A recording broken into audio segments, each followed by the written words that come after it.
This is Business Therapy, healing businesses from the inside out through communication and emotional intelligence. I'm Diane Dye Hansen, management consultant, and with me co-host Christine Salvo, therapist, certified mediator, and certified hypnotherapist. Good morning, everyone. Hello.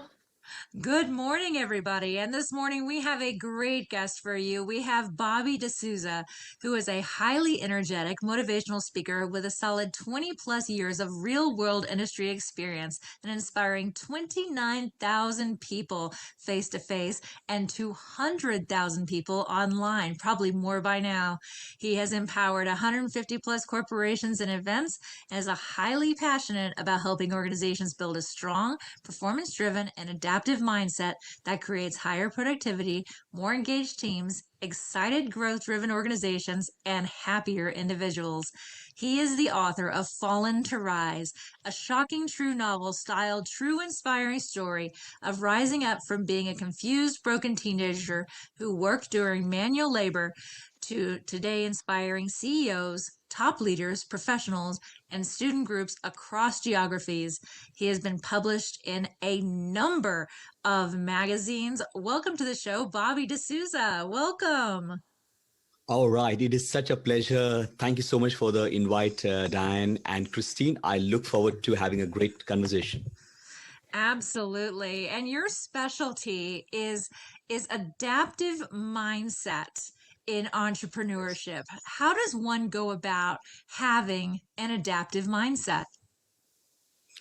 Right. In order for someone to be adaptive, the challenges that we all have seen, during the pandemic, during the COVID-19, we live in unprecedented times, right?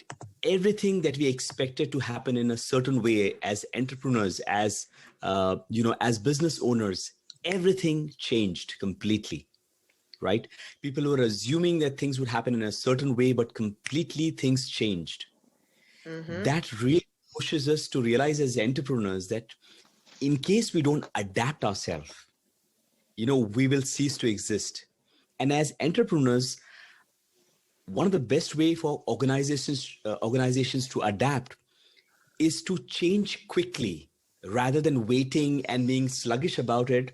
How can organization watch the trends that is already happening in the coming future and make themselves ready even before it arrives? I think that is something that could really, really help organization to bulletproof, their business, their revenues, and, sustainability of the organization, to do things quicker, to observe things quicker, and change quickly. So, Bobby, I'm really looking at this. I love that quote that you just said. If we don't adapt ourselves, we will cease to exist. And I think that's true in every aspect of our lives. But I think it's really an interesting time right now because I don't know that we're really quite out of the pandemic, right? We're not really to the other side yet. We just elected a new president. We have all sorts of new stuff going on. So I really think that we're still in that transitional time, right? We're not quite out. So how would you recommend for businesses, kind of like we know we're headed possibly in a direction of kind of opening up and kind of going back, but then there's going to be all these challenges of maybe maybe people work from home now. Maybe most of the business is online. So I'm so curious what maybe your just thoughts are on where we are today and where we might be going so that businesses, like people that are listening to the show, can go, what could be happening next? What should I be looking out for? Right. That's a great question. My first thought is, and whenever we hear some good news, for example, the political arena has changed. Slowly, businesses are coming back. Slowly, things are turning out better. The biggest temptation we could have is quickly making conclusion that everything is going to be all right, just Yeah. because the vaccine has come, just because things are progressing. I personally think that quickly making conclusion and deciding strategies could be a blunder. What Okay. we need to realize is change is going to be slow. It's going to be progressive. And therefore, how do we ensure that as businesses, we are ready to run our businesses virtually and at the same time embrace the change of, the new normal? once we're able to progress slowly without making any conclusion, it is much easier to handle the delays and the setbacks and things that happen, when there is a lot of chaos during times of transition. So do not make conclusion as business very quickly. Take steps carefully, but at the same time, do not be succumbed to fear and anxiety about, what if things don't work out for me? I am so resonating with this because as a management consultant specializing in communication, one of the things that comes up frequently is the current environment and how it's changing so fast. How do we change? How do we adapt? And there is a lot of fear there of, well, let's wait it out. I hear, we can wait it out. But what is some of the real consequence if a company decides to take that tact to wait it out? Mhm. I think when organizations are not very quick to make conclusions, when organizations are patient and they find some strategy that can ensure that their business consistently runs, and at the same time they're already looking to the clear water, to the good news that things are going to get better. When they do not make quick conclusions, then the business sustains. But if organizations do not wait, if they're not patient enough and they quickly make decisions without realizing, then what will happen is a lot of investment that organizations are making could just go down the drain. So just taking it slow, just taking it progressive is very, very important. I also think this is a time to huddle around with other entrepreneurs, to huddle around with other organizations and partner and collaborate with each other so that it really helps, to support each other, but at the same time to keep moving forward, even if it is mini steps. Hmm. Hmm. So keeping moving forward, even if it's many steps to get there, how do you recommend organizations, pull together the steps that are required to create this necessary change and be adaptive in certain times? Mhm. I think one of the greatest examples that when I speak at my keynotes and motivational speeches, one of the organization that I really have been thinking about is an organization like Netflix. You know, all of us enjoy the experience of Netflix, but a lot of people do not know companies like Netflix were selling DVD rentals. Quite some time back, and when they had 3 million subscribers and they were sailing smoothly, the founder of Netflix realized that DVD rental business is no longer going to be the future. That is one of the things the founder of Netflix realized even before anybody else said. Now, just imagine this for a minute. You're an entrepreneur or you're a social media influencer, or a management consultant. You already have a good base of revenue and like 3 million subscribers using your services. Wouldn't it be very easy to say that, I'm comfortable, I'm relaxed, I don't need to make any changes. Let it happen the way it happens. But the founders of Netflix were very, very courageous and were insightful to, foresee the future and say that, that DVD rentals are no longer going to stay. And as a result, they started creating their own original series. They started getting into online video streaming, binge watching. And today, even during the COVID-19 post-pandemic, one of the companies that has really got a lot of revenue, even in the new normal, even in the work from home, has been company like Netflix. They've been earning millions of subscribers. They have multiplied their businesses. One of the things that they were able to do is they did not get too comfortable with success. They knew that my past success does not predict my future and my present. Things are going to change. And therefore, as organizations, if we're able to see the current market trends, if you're able to observe them and realize that not getting very comfortable with success or with failure and saying that, there's something bigger, better, higher, and I need to check, how things are going to be in the future. Unfortunately, companies like Blockbuster could not realize that. And as a result of that, Blockbuster just lost it all. So adapting very quickly by watching future trends, I think is something that really, really could work for organizations. Bobby, I love what you just said right now. I was like, wow, he just took me on this journey, but it was something that I think is so relatable. We all know the blockbuster Netflix story. So thank you for using something that was just so relatable for me and for my audience. And so you said something, don't get too comfortable with success, but you also said don't get too comfortable with failure. Can you elaborate? Yes. See, sometimes what happens is being a leadership and a mindset, speaker.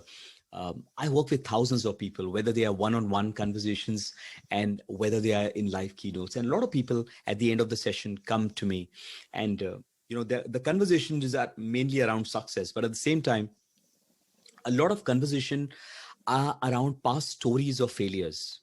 What also happens is, as organizations, as freelancers, business influencers, social media influencers, as solopreneurs, entrepreneurs, what happens is, if people have experienced failures, even during pandemic, for an example, what would happen is they would somehow believe that just because my business has lost momentum, things have not worked out for me, things will not work for me in the future as well. In other words, somehow deep in their subconscious mind and in their mindset, they believe that my past story is equal to my present and my future story.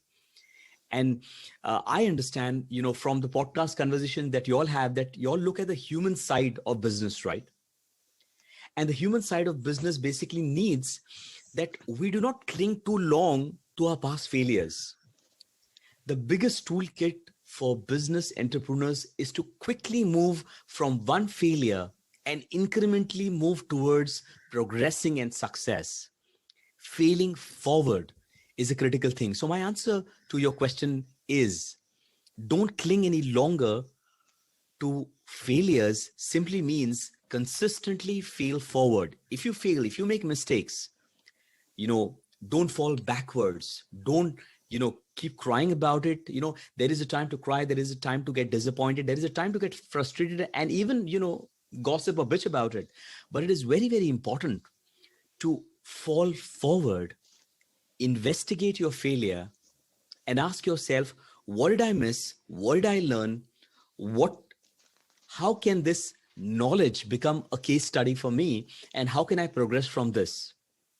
However, if you only cling to a failure and say, this is the business, my past results is how my future and present is going to be, then, half of the business will just shut the doors, and which I don't think so businesses should have.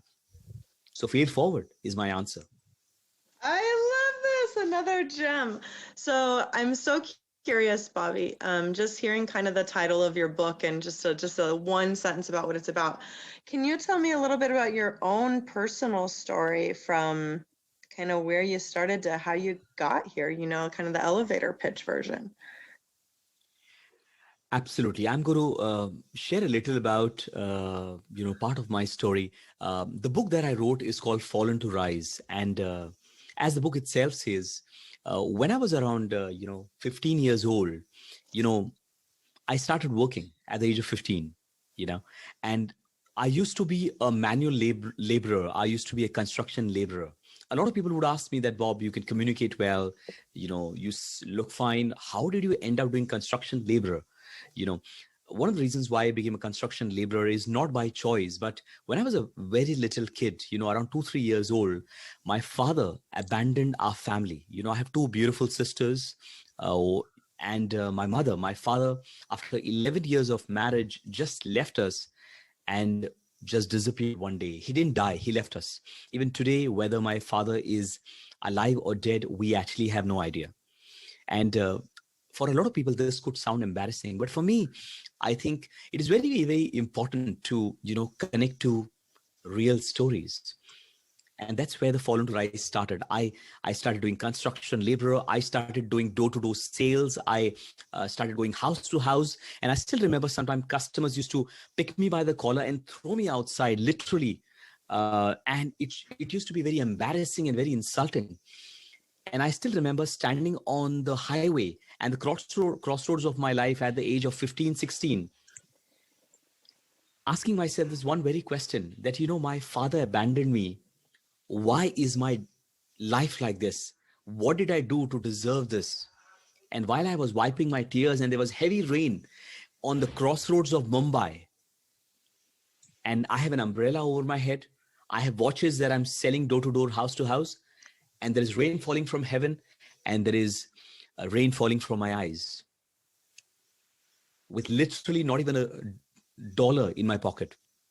And that very moment, I decided that my biography will not determine the autobiography that I'm writing for my life.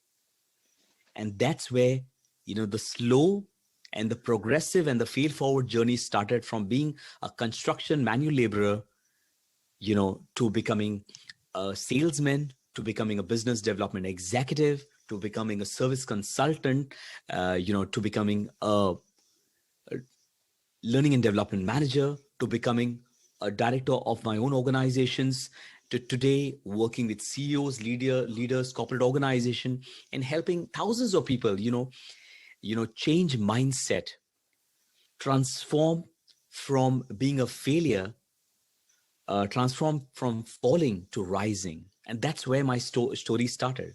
And I personally believe that in all my imperfection, if I could fail forward, if I could investigate my failure and rise above it, I believe each one listening to this, there's something bigger, there's something better, and something higher waiting for each one of us, only if we stay committed to why we are doing what we are doing. That's a little bit of my story. Oh my goodness, what a beautiful story. I was captivated the whole time. I could have held my breath. Thank you so much for sharing. And that is a vulnerable share. And I think, what you're really highlighting here is we all have things that we could say to a public eye might be embarrassing, but I always like to say, who wants to hear the story of the person born with the silver spoon? There's never been a movie made of well, it just worked out, the end. So struggle is part of the journey, making those defining moments, having those crossroads, I love when you said the heaven was raining and so was my face, and finding your connection to the natural world as well, and seeing that, I can tell, I don't know what happened that day forward, but I can feel that you can almost remember it like yesterday. You keep it very fresh in your mind. That's true. Absolutely. And, one of the reasons why I share the story and the fallen to rise is, sometimes when we look at some of the tycoons like, Elon Musk, or we look at, the creators of Amazon or Netflix, sometimes a lot of people would just find their story too far-fetched, or sometimes some people will even believe that it is impossible, because they're already super successful. But sometimes when you hear people who are just like you, who could be people you could meet at the coffee shop, and realize that, that your past story should not determine your present and your future. And as businesses, as leaders, as entrepreneurs, I think it's very, very important to not hold on any longer, to the past story, but learn from them and realize that, messy and difficult, roads always lead to beautiful destinations. And I'm glad that my journey has been messy, has been difficult, but has been a beautiful destination. And moreover, it has been something that can also help other people. And I'm glad that businesses can actually bring value to a lot of people through the experiences. Bobby, I think that's absolutely beautiful, and congratulations for being the first one to bring me to tears on my own radio show. Oh, wow. That's great. Messy roads lead to beautiful destinations, and I don't know if there are many listeners out there who haven't been on a messy road, but I think we come down to the choice on our messy road is, are we going to continue to trudge through the muck and the mud, or are we going to make a choice to find a new road, or put on a rain slicker, or just keep moving, That's right. knowing that it can't rain forever, and being willing to adapt within ourselves in so many ways, forms, and fashions, whether that's adapting our business models, adapting our leadership styles, questioning our team, maybe doing some more market research and getting to know our audience better, or looking at what's working and what's not within the organization and trimming some fat, whatever needs to be done to keep trudging that road. And I think entrepreneurs, more than most, know the road very well. I'm Mhm. facing something right now where, as an entrepreneur, I'm trying to buy a home, and that's hard because It is.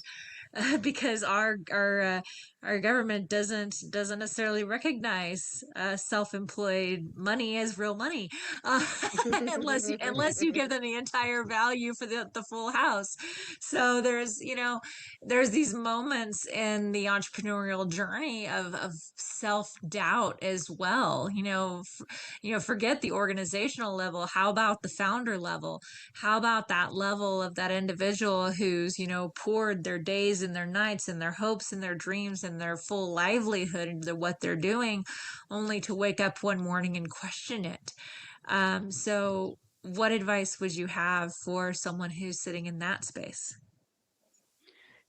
Honestly, it's a pleasure connecting with both of you, and I'm glad that my story resonated with both of you, and hopefully with the listeners. um, I think there is this one thing that I want to tell you from my own experiences, that sometime when we're trying to possibly get a home, or we're sitting at this juncture of our life wherein we say that will it even turn out well at the end of it? What I'm realizing it, at the end of it, finally, it all works out well in one way or the other. And I think both of you would even connect with this, that when you even look back at your own life, and some of the times when you had a lot of uncertainty and you were biting your nails and you were very, very anxious and saying that, I don't know how this business will survive. I don't know how this family situation can be sorted out. I don't know how will I be able to manage this. But at the end of it, it will all work out. And from an element of not being, not trying to be very philosophical, but at the end of it, it all works out. And I think it is very, very important for you as, as an entrepreneur, as a solopreneur, as a business consultant. I think it's very, very important for people to rise up every morning, even when you are not very sure of what tomorrow is going to hold, or will the sanction happen or not. Rising up in the morning, sitting down with, the old fashioned journal and a diary and a pen, sitting down quietly early in the morning and just empowering yourself and telling yourself at the end of it that it will all work out.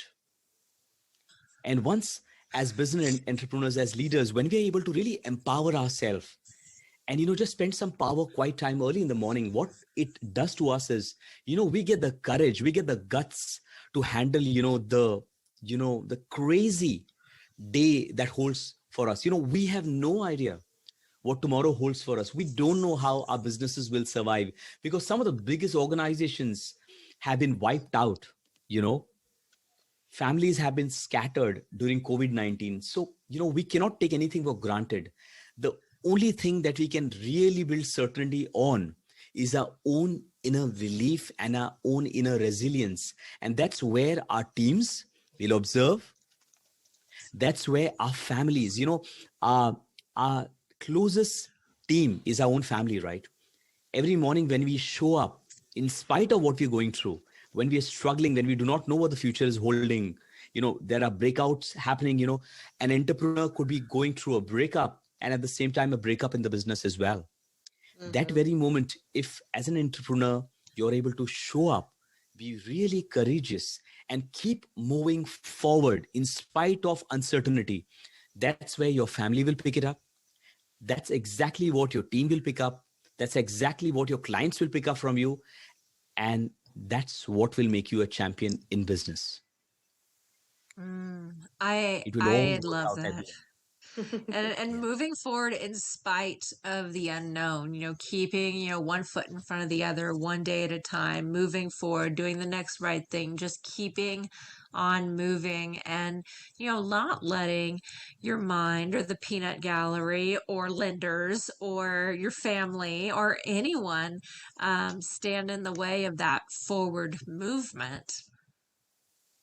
That is true. And in fact, uh, sometimes people undermine the entrepreneurs or the business owners family. A lot of time people are only focusing on the team, but the closest team is actually the family. The little 3-year-old kid is looking for a hero, a hero.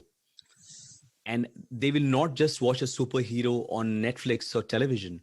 They want to watch a superhero dad or a superhero mom in their homes. And that's where we can show up, stand up, and say, in spite of what I'm going through, I will ensure that today I will do the best thing that I can. And just like TD Jakes says this wonderfully, I will do the best I can in the least I have. I can do the best I can in whatever I have with me and move on to the next day. And that's how we climb our Everest of our life, don't we? I love that you brought the children. The children are watching. The children are watching, right? But you are Wonderful. so right. And whether it's our biological children, nieces and nephews, roommates' children, friends' children, we're all really watching each other, and I think we can all be inspired by each other, just like you said, Bobby, where it's, even though I'm an adult, I still need a hero. I still need to see heroic stories and hear these kinds of stories of the come up and the challenge, but the success, right?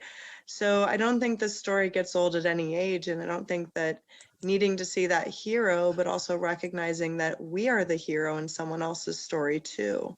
That was a beautiful way Absolutely. of saying that. Absolutely. Thank you for sharing.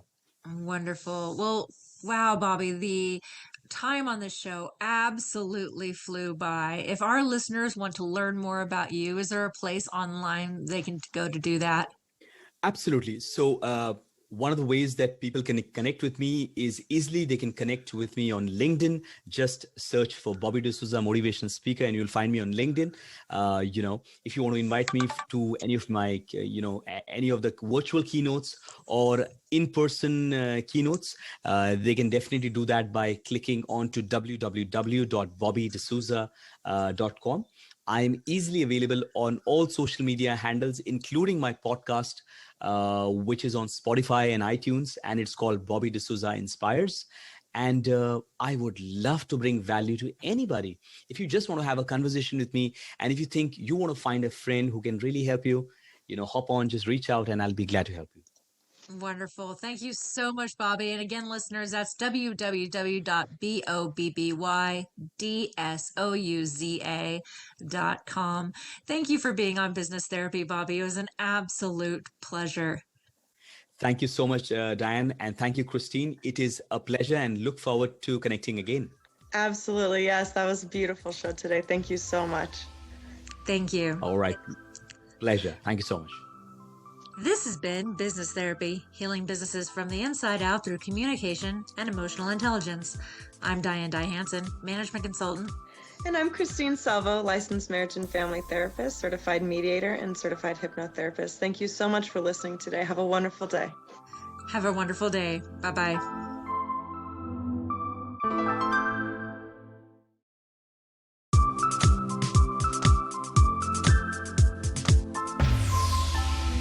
This is Business Therapy, healing businesses from the inside out.